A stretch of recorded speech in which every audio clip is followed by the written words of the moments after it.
Didn't Yahweh deal too harshly with Pharaoh? Why did he ask Moses to repeatedly meet with Pharaoh and ask him to let his people go, if he had hardened Pharaoh's heart?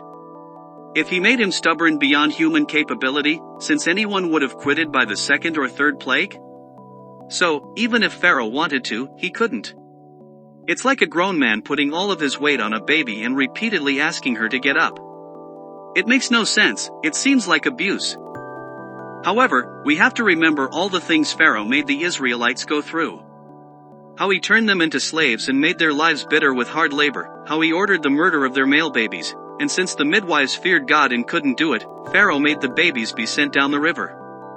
And all of this because he feared the Jews might, when he could have partnered with them and loved them, instead of having power over them. Pharaoh was an absolute monster who victimized others.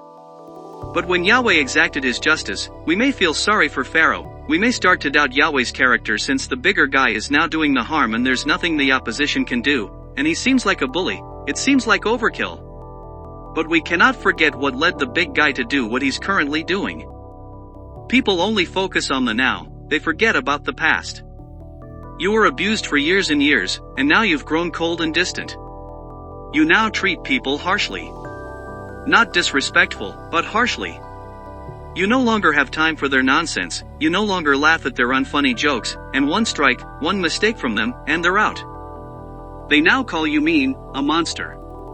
What about all the things that happened and that they did, that led you to become the way you are now? No, that doesn't matter because it's now over. It's now over because you were forced to change the way you interact with them. It's now over because they fear you. They don't respect you, they never did, they fear you. And therefore, now, the victim has become the villain. The puppy they so joyously kicked around has become the big bad wolf, and it is payback time. Now they're the ones suffering the repercussions of their actions towards you, and they dare to blame you. Even the ones who did nothing, but who stayed there and watched. And although they might have felt sorry for you, they blamed you for not being part of the group. However, now, like they wanted to, they're just like everyone else since there's safety in numbers, and they're going to be treated as such. When you'd rather be on the side of society than on the side of righteousness, know that people are fickle and inconsistent, while righteousness will always stay the same, and justice will be exacted sooner or later. Now you're just another face in the crowd who wishes the relationship was different, but the damage is already done. And since you weren't there for that person's worst, there's no way you'll get to benefit from their best. Choices have consequences. What feels good is not what is right. And your safety will keep you stuck. Yahweh is not the monster, you are not the monster. Monstrous things were done to Yahweh's people, monstrous things were done to you. They thought they were right, they thought they would get away with it. And now they ask for what they never considered giving to you, mercy. They will all pay, they will all regret their actions, they will know the Lord's name. Oh, yes, they will. It's hilarious being called a villain by the likes of them. You are what they made you. All they have to do is stop and change their ways. However, they're accustomed to their wicked lifestyles.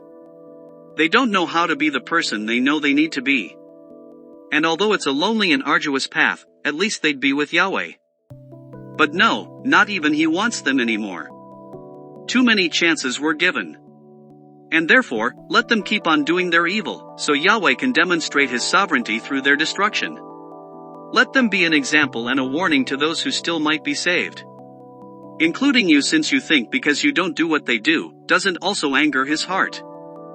There are no favorites when it comes to sin. We've all fallen short in the eyes of God. And He will use your enemies to punish you for going against Him. So be careful. The victim has now become the villain, but only because Yahweh allowed it. Not because you're something special,